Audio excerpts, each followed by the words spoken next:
Hi guys, AP DSC 2025 ఇంకా sports DSC 2025 దీనికి సంబంధించి మనకి స్పోర్ట్స్ అయితే మెరిట్ లిస్ట్ రావడం అయితే జరిగింది ప్రిలిమినరీ.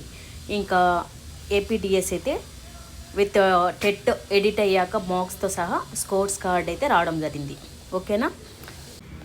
ఇంకా మనకున్న ఒకే ఒక టెన్షన్, ఇంకా ఫైనల్ లిస్టు ఎప్పుడు వస్తుంది.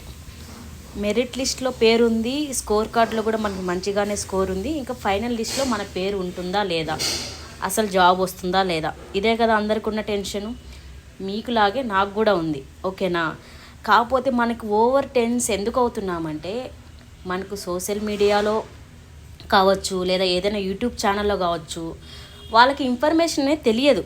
తెలియకపోయినా తెలిసినట్టుగా 1కి 2, 2కి 3 ఇలా ఒకదానికొకటి వాళ్ళకు తోచిన సమాచారాన్ని యాడ్ చేసుకొని మనల్ని భయభ్రాంతులకు గురి చేయడం తప్పిస్తే అందులో ఎటువంటి నిజాలైతే ఉండవు.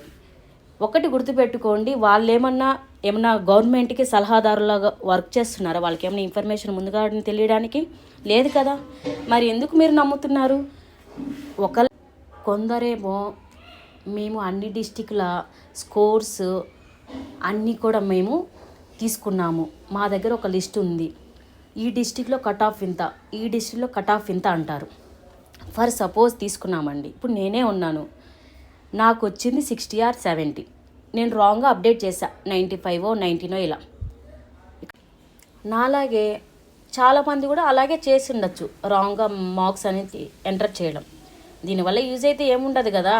మీరు అవే ఫైనల్ లిస్టు, ఇదే కట్ ఆఫ్, ఇంత ఎక్స్పెక్ట్ చేయొచ్చు, అంత ఎక్స్పెక్ట్ చేయొచ్చు, మా దగ్గర పీడిఎఫ్స్ ఉన్నాయి.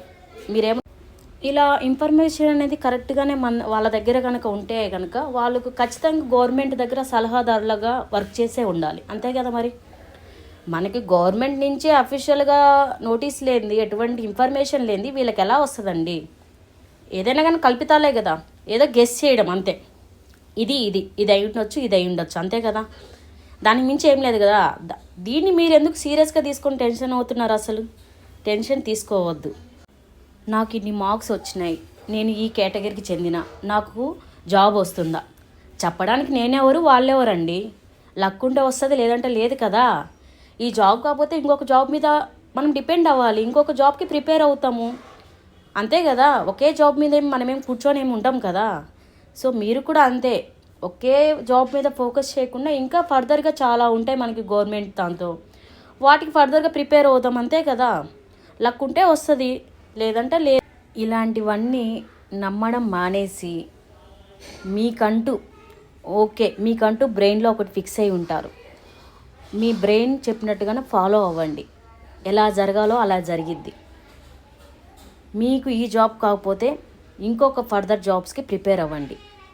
నేనైనా సరే, మీరైనా సరే, నా సిచ్యువేషన్ అనేది మీ సిచ్యువేషన్ అదే. కాకపోతే ఏంటంటే మన మైండ్ అనేది డైవర్ట్ చేసుకోకుండా ఈ టెన్షన్ మూడ్లోంచి బయటికి రండి. నేను ఈ వీడియో కూడా చాలా లాంగ్ టైం చేస్తున్నా, మీరు చూసే ఉంటారు. వెయిట్ చేయండి, దానికంటూ ఒక ప్రాసెస్ అనేది ఉంటుంది. ఆ ప్రాసెస్ ప్రకారం గవర్నమెంట్ అనేది చేస్తూ ఉంటుంది, రిజల్ట్స్ అనేవి వస్తాయి. వచ్చినప్పుడు హ్యాపీగా సెలెక్ట్ అయిన వాళ్ళం జాబ్కి వెళ్తాం, సెలెక్ట్ కాని వాళ్ళం ఫర్దర్గా గవర్నమెంట్ జాబ్స్కి ప్రిపేర్ అవుదాం, ప్రైవేట్ జాబ్ చేసుకుంటూ.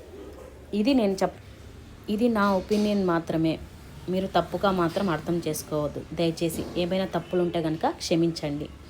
Thank you guys.